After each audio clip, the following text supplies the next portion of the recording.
The first time I remember seeing her, she came down out of the ceiling and landed right in the middle of our TV room. No, Rick, she descended on a red velvet rope swing. And right before her feet touched the ground, this heavenly voice on high proclaimed, "Ladies and gentlemen, Dolly Parton." She fluttered off that swing, her hair all done up like gold and spun sugar, wearing a pastel bell-bottom pantsuit with a sequin butterfly covering her enormous heart. Well, I thought she was one of the most angelic things that I had ever seen.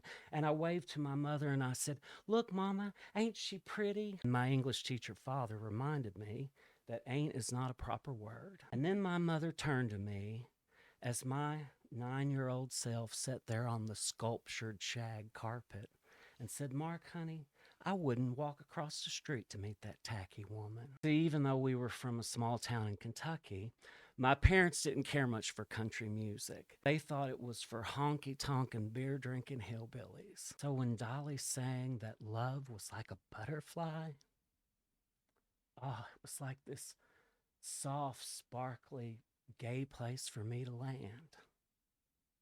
And her songs, they told great stories that had messages about love and kindness and acceptance. Now, even though my mother didn't care much for Dolly, my father and my two older brothers didn't seem to mind watching her religiously on her TV show from 1976 till 1977.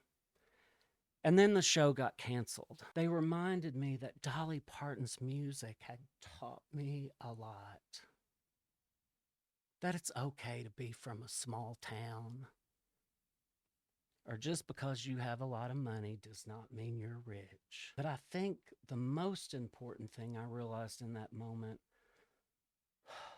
was that Dolly Parton wasn't some sort of unnatural abomination, and neither was I. And Dolly looks into the camera and she says, "And now, I hope life treats you kind, and I hope you have all you've ever dreamed of. Oh, and I do wish you joy and lots of happiness. But above all of this, I wish you love."